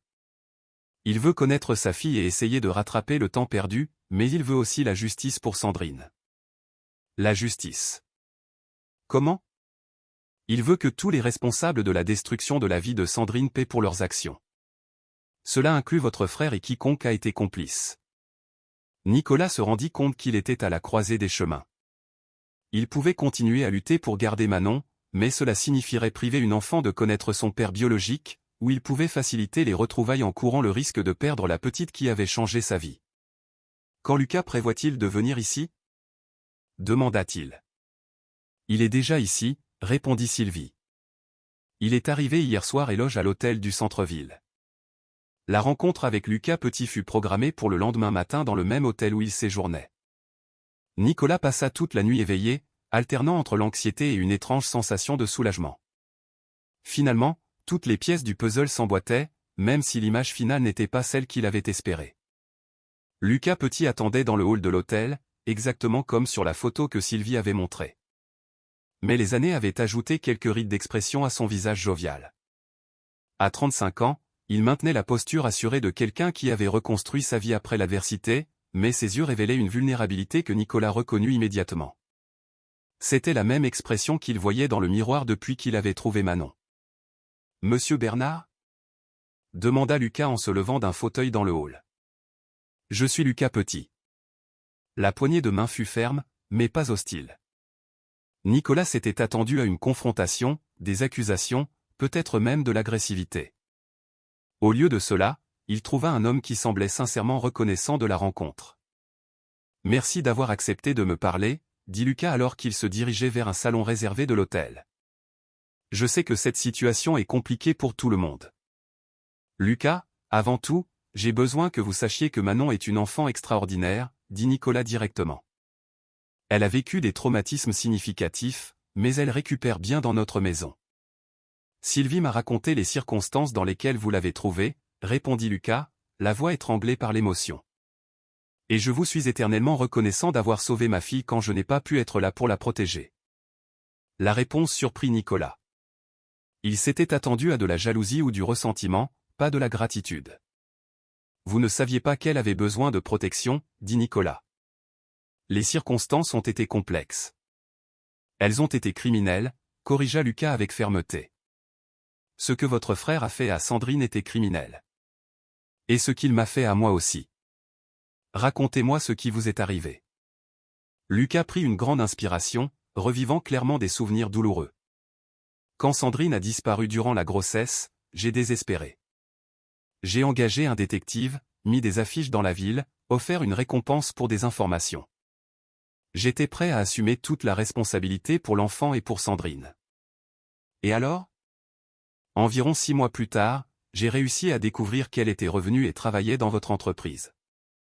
Je suis allé là-bas pour lui parler, mais 2 hommes m'ont intercepté sur le parking. Quel genre d'hommes? Des agents de sécurité privée. Ils ont dit qu'il y avait des gens importants intéressés à ce que j'arrête de chercher Sandrine. Ils m'ont offert de l'argent pour que je quitte la ville et ne revienne plus jamais. Et vous avez accepté? Lucas rit amèrement. J'ai refusé, bien sûr. Alors ils sont devenus plus persuasifs. Ils ont dit qu'ils connaissaient ma clinique vétérinaire, savaient mes horaires, connaissaient ma famille. Ils ont insinué que des accidents pourraient arriver si je continuais d'insister. Nicolas sentait une nausée croissante. Et malgré tout, vous n'avez pas abandonné? J'ai essayé de chercher Sandrine directement. J'ai obtenu son adresse et je suis allé à la maison où elle vivait avec la petite. Mais quand je suis arrivé, la maison était vide. Les voisins ont dit qu'elle avait déménagé à l'aube sans prévenir personne. Stéphane l'a obligée à déménager, apparemment. Et ce n'était pas la seule fois. Pendant 2 ans, chaque fois que je réussissais à la localiser, elle disparaissait de nouveau, jusqu'à ce que je réalise finalement que mon insistance lui causait encore plus de souffrance. Alors, vous avez abandonné? Je n'ai jamais abandonné, dit Lucas avec détermination. J'ai changé de stratégie. J'ai quitté la ville. Je me suis installé à Angers et j'ai engagé des détectives discrets pour surveiller la situation de loin. Je voulais m'assurer que Sandrine et l'enfant étaient en sécurité, même si je ne pouvais pas être présent. Nicolas commença à comprendre l'étendue de la tragédie. Lucas avait passé des années à essayer de protéger une famille qui ne savait même pas qu'il se souciait encore d'elle. Quand avez-vous su que Sandrine était partie? Il y a 3 mois, répondit Lucas, les larmes se formant dans ses yeux. Le détective m'a informé qu'elle était décédée dans des conditions mystérieuses et que l'enfant avait disparu. Conditions mystérieuses. Sandrine a été retrouvée dans une chambre d'hôtel bon marché dans une ville à 2 heures d'ici, apparemment d'une overdose de médicaments pour la dépression, mais il n'y avait pas d'historique médical de prescription pour ces médicaments. Nicolas sentit un frisson parcourir son échine. Vous suggérez que ce n'était pas naturel? Je suggère qu'une femme qui a lutté pendant des années pour protéger sa fille n'aurait pas abandonné l'enfant volontairement, dit Lucas. Sandrine aimait Manon plus que sa propre vie. Mais alors, pourquoi a-t-elle laissé Manon à Monique? Parce que Monique était sa seule option à ce moment-là. Sandrine était poursuivie, menacée constamment. Laisser Manon à sa sœur était une mesure temporaire pendant qu'elle essayait de trouver une solution permanente. À ce moment, le téléphone de Nicolas sonna. C'était Valérie, sa voix tendue à l'autre bout de la ligne. « Nicolas, tu dois rentrer à la maison tout de suite, dit-elle. Manon est très agitée. Elle a dit qu'elle s'est souvenue de quelque chose sur sa maman, quelque chose d'important. J'arrive, répondit Nicolas en raccrochant rapidement. Il regarda Lucas. Manon s'est souvenue de quelque chose sur Sandrine. Vous voulez venir avec moi? Lucas hésita. Elle ne sait pas qui je suis. Je ne veux pas l'effrayer. Peut-être est-il temps qu'elle sache qu'elle a un père qui n'a jamais cessé de la chercher. Durant le chemin vers la maison, Nicolas raconta à Lucas les dernières semaines avec Manon, sa personnalité douce et résiliente, comment elle s'était adaptée à la nouvelle famille. Lucas écoutait en silence, absorbant chaque détail sur la fille avec qui il avait perdu des années de vie commune. Quand ils arrivèrent à la maison, ils trouvèrent Manon dans sa chambre, serrant Filou, clairement perturbée. Valérie était assise sur le bord du lit, essayant de la consoler. « Que s'est-il passé » demanda Nicolas. Elle s'est réveillée d'une sieste en criant le nom de sa maman, expliqua Valérie.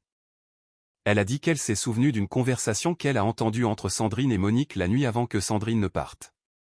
Nicolas s'agenouilla près du lit. Manon, mon ange, peux-tu nous raconter ce dont tu t'es souvenu?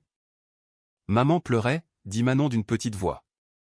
Elle a dit à tante Monique que des gens méchants allaient lui faire du mal si elle ne partait pas. Elle a dit qu'elle devait se cacher pour me protéger. De quoi d'autre te souviens-tu? Demanda Nicolas gentiment. Maman a dit qu'elle avait un ami spécial qui m'aimait beaucoup, mais que les hommes méchants ne le laissaient pas être près de nous. Elle a dit que si quelque chose lui arrivait, je devais chercher cet ami. Lucas fit un pas en avant, incapable de se contenir. Elle a dit le nom de cet ami? Manon regarda l'étranger avec curiosité. Qui êtes-vous? Nicolas regarda Valérie, qui acquiesça presque imperceptiblement. Manon, voici Lucas. C'était l'ami spécial de ta maman. Qu'est-ce que maman disait sur moi? Demanda Lucas, sa voix tremblant d'émotion. Manon l'étudia soigneusement. Maman disait que tu avais des yeux gentils et que tu soignais les animaux blessés. Elle disait que tu m'aimais même avant de me connaître. Les larmes coulèrent librement sur le visage de Lucas. C'est vrai. Je t'aime beaucoup, petite. Tu es mon papa? Demanda Manon directement, avec l'honnêteté brutale des enfants. Je le suis, répondit Lucas. Et j'ai passé toutes ces années à vous chercher, toi et ta maman. À ce moment, quelque chose d'inattendu se produisit. Valérie se leva brusquement, son visage pâle. Nicolas, dit-elle, sa voix presque un murmure. Je dois te dire quelque chose qui peut tout changer de nouveau. Qu'est-ce que c'est, Valérie? Je suis enceinte. Le silence qui suivit fut absolu. Nicolas, Lucas et même Manon restèrent à regarder Valérie, traitant l'impact de cette révélation inattendue. La révélation de Valérie créa une atmosphère de silence tendu dans la chambre. Nicolas regardait sa femme comme s'il voyait un fantôme, tandis que Lucas s'écartait discrètement pour leur laisser de l'intimité. Manon, avec sa sensibilité d'enfant, percevait que quelque chose d'important s'était produit, mais ne comprenait pas complètement la signification. Enceinte. Murmura Nicolas, s'asseyant lourdement sur la chaise près du lit. Valérie, comment? Quand l'as-tu su? J'ai fait le test hier, répondit Valérie, ses mains tremblant légèrement. J'avais 2 semaines de retard, mais je pensais que c'était à cause du stress de tout ce qui se passait. Lucas, respectant le moment familial, s'adressa à Manon. Petite, et si tu me montrais tes jouets pendant que tonton Nicolas et tante Valérie discutent? Manon hésita un instant, puis prit la main de Lucas et l'emmena au salon. Tu peux mieux connaître Philou, dit-elle. Il est très intelligent. Seuls dans la chambre, Nicolas et Valérie affrontèrent la réalité d'un autre tournant dans leur vie déjà complètement transformée. Nicolas, je sais que le moment est terrible, dit Valérie, les larmes coulant sur son visage. Après des années à essayer, maintenant qu'on a Manon, maintenant que tout est si compliqué. Valérie, arrête, l'interrompit Nicolas en se levant pour l'embrasser. Ce bébé est un miracle. Après toutes les années d'essai, de douleur, d'abandon, c'est un miracle. Mais, et Manon? Comment on lui explique qu'elle pourrait avoir à choisir entre rester avec nous ou avec son père biologique juste quand on va avoir un bébé? La question touchait au cœur du dilemme qu'ils affrontaient. Durant les dernières semaines, Manon était devenue le centre de leur vie. L'idée de devoir la partager, ou pire, la perdre au profit de Lucas, était dévastatrice. Peut-être que ça ne doit pas être un choix, dit Nicolas pensivement. Peut-être qu'on peut trouver une solution qui marche pour tout le monde. Comment? Lucas a passé des années à chercher Manon. Il a des droits légaux, mais il semble aussi sincèrement intéressé par son bien-être. Peut-être qu'on peut travailler ensemble au lieu d'être en compétition. Dans le salon, Lucas était par terre en train de jouer avec Manon et Philou. Une scène qui émut profondément Valérie quand elle sortit de la chambre. Il y avait un naturel dans l'interaction qui confirmait le lien biologique entre père et fille. Lucas, dit Nicolas en entrant dans le salon. Nous devons parler de l'avenir de Manon. Bien sûr, répondit Lucas en se levant, mais en gardant Manon près de lui. J'imagine que ma présence complique les choses pour vous. En fait, dit Valérie, peut-être que ça les simplifie. Lucas la regarda avec curiosité. Nous sommes enceintes, expliqua Nicolas. Après des années d'essais, on a enfin réussi. Mais ça ne change pas notre amour pour Manon. Félicitations, dit Lucas sincèrement. Et ne vous inquiétez pas, je ne suis pas venu ici pour séparer Manon de vous. Je suis venu pour la connaître et m'assurer qu'elle est tout ce dont elle a besoin. Est-ce que tonton Lucas va vivre ici aussi? Demanda Manon en regardant les adultes. La question innocente ouvrit une possibilité qu'aucun d'eux n'avait complètement considérée. Manon, dit Nicolas en s'accroupissant à ses côtés. Comment tu te sentirais si Lucas était ton papa et moi ton parrain spécial? Et si on s'occupait tous de toi ensemble? Comme une grande famille? Demanda-t-elle, ses yeux brillants d'intérêt. Exactement, comme une grande famille. À ce moment, le téléphone de Nicolas sonna. C'était Stéphane, sa voix chargée d'urgence. Nicolas, je dois te parler tout de suite. Il y a des nouveautés légales que tu dois savoir. Quel genre de nouveautés? Sylvie Dupont a porté plainte aujourd'hui. Elle poursuit l'entreprise pour préjudice moral et demande une indemnisation pour la destruction de la vie de Sandrine. Nicolas sentit son estomac se nouer. Stéphane, où es-tu? Au bureau. Et il y a plus. Il y a des rumeurs que le parquet s'intéresse à l'affaire. Si les accusations de corruption et d'intimidation se confirment. Je serai là dans 1 heure, dit Nicolas en raccrochant rapidement. Il se tourna vers Lucas et Valérie. La situation légale se complique. Stéphane pourrait faire face à des charges pénales et ça pourrait affecter toute l'entreprise. Qu'est-ce que ça signifie pour Manon? Demanda Valérie. Ça signifie qu'il pourrait y avoir une bataille judiciaire prolongée. Nicolas hésita avant de continuer. Ça signifie que notre stabilité financière pourrait être compromise. Lucas intervint. Nicolas, j'ai une proposition. Ces dernières années, j'ai bâti une clinique vétérinaire prospère à Angers. J'ai une stabilité financière et je peux offrir une sécurité à Manon si nécessaire. Vous proposez d'emmener Manon? J'offre un filet de sécurité, corrigea Lucas. Si les choses se compliquent trop ici, Manon aura toujours un foyer avec moi. Mais ma préférence est qu'elle continue avec vous, qui êtes ceux qu'elle connaît comme famille. Valérie resta silencieuse un moment, puis posa une question qui surprit tout le monde. Lucas, considéreriez-vous de déménager ici? Vous pouvez exercer la médecine vétérinaire n'importe où.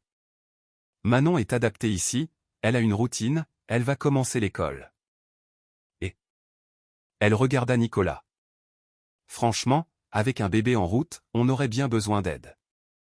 La suggestion était audacieuse et peu conventionnelle, mais elle avait une logique émotionnelle qui faisait sang pour tous. Vous proposez que je déménage ici et qu'on soit une famille recomposée? Demanda Lucas. Nous proposons que Manon ait accès aux 2 parents qu'il aime, répondit Nicolas. Et qu'on crée une situation où elle n'a pas à choisir ou à perdre quelqu'un. Manon, qui avait écouté la conversation avec une attention au-delà de son âge, se prononça, je peux avoir tonton Nicolas, tante Valérie, papa Lucas et le nouveau bébé? Tout ensemble? Si on est tous d'accord, oui, dit Valérie. Et Philou peut rester aussi. Philou restera toujours avec toi, promit Lucas. Cet après-midi-là, pendant que Nicolas allait gérer la crise légale à l'entreprise, Lucas, Valérie et Manon passèrent du temps ensemble à mieux se connaître et à explorer comment une famille non traditionnelle pourrait fonctionner. Lucas, dit Valérie alors que Manon jouait dans le jardin. Je dois m'excuser. Pourquoi? Si j'avais été plus attentive aux signes que Sandrine souffrait, peut-être que j'aurais pu aider avant qu'il ne soit trop tard. Valérie, vous ne pouvez pas vous blâmer pour les actions de Stéphane. Sandrine a caché une grande partie de la vérité pour protéger tout le monde, vous y compris. Mais j'ai évité de m'impliquer parce que ça me rappelait ma propre douleur. C'était de l'égoïsme. C'était de l'humanité, corrigea Lucas. Personne ne peut prendre soin des autres s'il ne prend pas soin de lui-même d'abord. Ce soir-là, Nicolas rentra épuisé, mais avec des nouvelles mitigées. Stéphane a décidé de se livrer aux autorités, informa-t-il. Il va tout confesser et coopérer avec les enquêtes. Et l'entreprise? Demanda Valérie. Elle survivra, mais elle aura besoin d'une restructuration complète. Mon comptable assurera la gestion temporairement pendant que je m'éloigne pour m'occuper de la famille. Ça signifie moins de revenus, observa Lucas. Ça signifie des priorités différentes, corrigea Nicolas. L'argent, ça se refait. Les familles perdues, non. Cette nuit-là, après que Manon se fut endormie, les trois adultes eurent une conversation honnête sur la marche à suivre. Ça ne va pas être facile, admit Valérie. Une famille avec 2 enfants, 3 adultes, des affaires légales complexes. Mais ce sera notre famille, dit Lucas. Et après des années à chercher, j'ai enfin trouvé ma place. Alors, on le fait ? Demanda Nicolas. On va vraiment essayer de faire fonctionner cette famille non conventionnelle pour Manon, dirent Lucas et Valérie presque simultanément. Pour notre famille, corrigea Nicolas, tendant les mains vers les 2 autres. Quand ils se serrèrent la main, ils scellèrent un engagement qui changerait toute leur vie pour toujours. 6 mois plus tard, la maison qui n'abritait autrefois que Nicolas et Valérie s'était transformée en un foyer vibrant et plein de vie. Le jardin, entretenu par Lucas avec son expérience de biologiste, fleurissait de plantes qui attiraient des oiseaux colorés, créant un environnement qui enchantait Manon tous les jours. L'enfant, maintenant âgé de 5 ans, avait grandi en confiance et en joie, sa personnalité douce et résiliente s'épanouissant pleinement dans cet environnement suréaimant. L'adaptation n'avait pas été simple. Dans les premiers mois, il y eut des conflits sur les responsabilités, des jalousies occasionnelles et des moments de tension quand les différentes approches parentales s'entrechoquaient. Mais graduellement, les 3 adultes trouvèrent un rythme qui fonctionnait, basé sur le respect mutuel et l'amour partagé pour Manon. Lucas avait établi une petite clinique vétérinaire prospère en ville, spécialisée dans le soin des animaux de compagnie. Sa décision de déménager avait été facilitée par la découverte qu'il y avait une demande réelle pour ses services dans la région. Philou devint une sorte de mascotte de la clinique, démontrant aux autres propriétaires d'animaux comment le soin adéquat pouvait transformer complètement la vie d'un animal abandonné. La situation légale s'était aussi finalement résolue. Stéphane purgeait une peine réduite grâce à sa totale coopération avec les autorités et avait accepté de payer une indemnisation substantielle aux victimes de ses actions.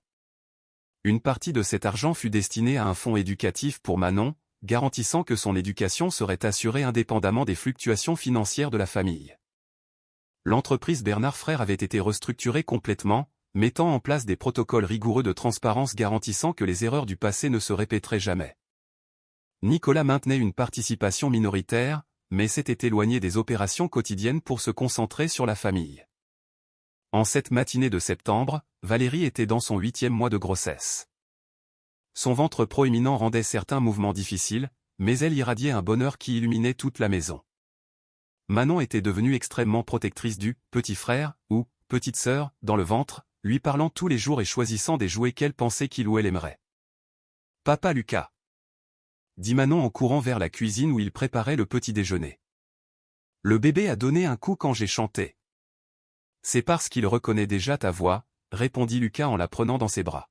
« Tu vas être une grande sœur merveilleuse. »« Et je vais tout lui apprendre, » dit-elle avec fierté. Comment soigner Philou, comment dessiner des oiseaux, et comment ne pas avoir peur quand les adultes doivent parler de choses importantes. La maturité émotionnelle de Manon continuait de surprendre les 3 adultes. Elle avait développé une capacité remarquable à traiter les changements et à s'adapter à de nouvelles situations. Une compétence née des adversités de ses premières années, mais qui fleurissait maintenant dans un environnement de sécurité. « Tonton Nicolas est déjà descendu ?» demanda-t-elle. « Il est encore dans le bureau à passer quelques appels importants », répondit Lucas. Nicolas finalisait en réalité les détails d'un projet qu'il planifiait depuis des mois, une fondation au nom de Sandrine Dupont, dédiée au soutien des mères célibataires en situation de vulnérabilité. La fondation offrirait non seulement un soutien financier, mais aussi une protection légale pour les femmes faisant face à des menaces ou de l'intimidation dans le milieu professionnel. Quand il descendit pour le petit déjeuner, il trouva la famille réunie autour de la table, une scène de normalité domestique qui l'émouvait encore tous les jours. « Bonne nouvelle », annonça-t-il en s'asseyant près de Valérie. « La fondation a reçu l'approbation finale. Nous commencerons à opérer le mois prochain. » Ça veut dire que d'autres mamans ne vivront pas ce que ma maman a vécu ? Demanda Manon. Exactement, confirma Nicolas. On va aider pour qu'aucun enfant n'ait à traverser ce que tu as traversé. Manon hocha gravement la tête, comme si elle comprenait l'importance du projet. Maman serait heureuse, dit-elle simplement. Après le petit déjeuner, pendant que Lucas partait à la clinique et Nicolas à une réunion pour la fondation, Valérie et Manon eurent leur tradition quotidienne, une promenade dans le jardin, arrosant les plantes et discutant de la journée. Tante Valérie, dit Manon en aidant à arroser les tournesols. Quand le bébé naîtra, est-ce qu'il m'aimera comme vous m'aimez? Il t'aimera encore plus, répondit Valérie. Parce que tu seras la première personne qu'il connaîtra en plus de nous. Tu seras sa grande sœur, sa protectrice, sa meilleure amie. Et quand il grandira, je lui raconterai tout sur ma vraie maman et comment j'ai trouvé notre famille. Si tu veux lui raconter, oui. Et on t'aidera à garder vivante la mémoire de ta maman pour toujours. Cet après-midi-là, il y eut une visite inattendue. Sylvie Dupont arriva à la maison, mais cette fois son visage était tranquille, presque serein.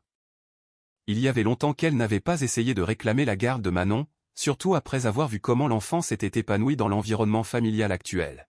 « Je suis venue apporter quelque chose qui appartient à Manon », dit-elle en sortant une petite boîte en bois de son sac.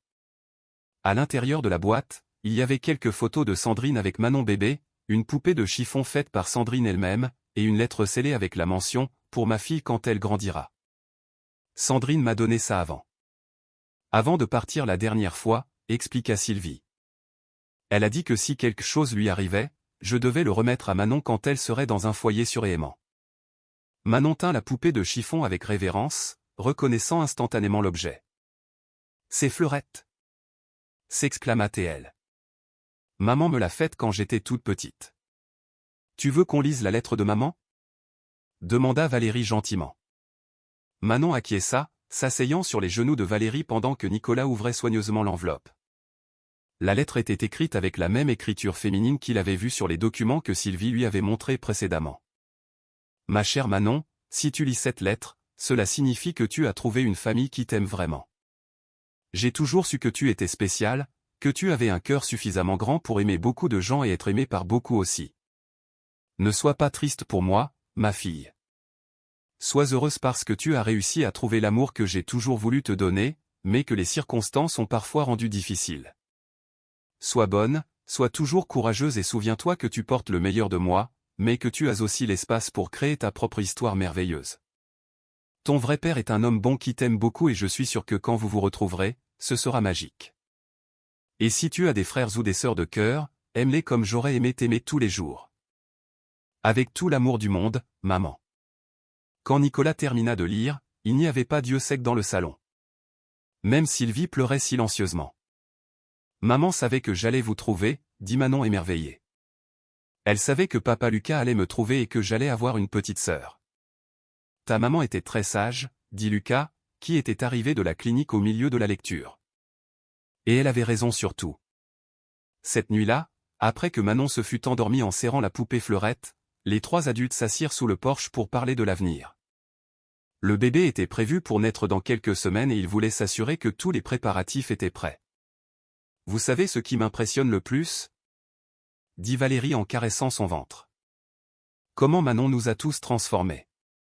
Nicolas est devenu plus sensible et présent. Moi, j'ai appris que la famille peut se construire de différentes manières.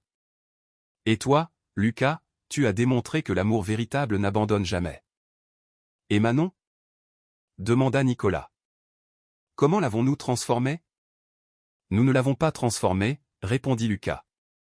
Nous lui avons seulement donné l'environnement sûr pour qu'elle soit qui elle a toujours été, une enfant extraordinaire, pleine d'amour et de courage. 3 semaines plus tard, Chloé Bernard Petit naquit par une matinée ensoleillée d'octobre. Manon était dans la salle d'attente de l'hôpital avec Lucas, impatiente de connaître sa petite sœur. Quand ils purent enfin entrer dans la chambre, la scène fut magique. Valérie tenait le bébé, Nicolas était à ses côtés avec des larmes de joie, et Manon s'approcha avec révérence. « Elle est toute petite », chuchota Manon en touchant délicatement la petite main du bébé. « Bonjour, Chloé. Je suis ta sœur Manon. Je vais prendre soin de toi pour toujours. » Chloé ouvrit les yeux comme si elle reconnaissait la voix, et Manon rit de pure joie. « Elle me connaît !» s'exclama-t-elle. « Papa Lucas, elle me connaît !» Cet après-midi-là, quand ils rentrèrent à la maison avec Chloé, ils trouvèrent Philou attendant patiemment à la porte, comme s'il savait que la famille s'était agrandie. Le chien renifla soigneusement le bébé et se plaça ensuite à côté du berceau, assumant sa fonction de protecteur d'une autre enfant précieuse. Notre famille est complète, dit Nicolas en embrassant Valérie tout en observant Manon et Lucas se relayer pour bercer Chloé. Non, corrigea Manon en les regardant avec un sourire radieux. Notre famille ne fait que commencer. Et ainsi, dans une maison qui un jour avait été silencieuse et triste, résonnaient maintenant des rires d'enfants, des conversations amoureuses et les sons d'une famille qui avait choisi de s'aimer inconditionnellement. Sandrine Dupont reposait enfin en paix, sachant que sa fille avait trouvé non seulement un foyer, mais une famille extraordinaire qui démontrerait que l'amour véritable peut guérir n'importe quelle blessure et construire des ponts là où il n'y avait auparavant que des murs.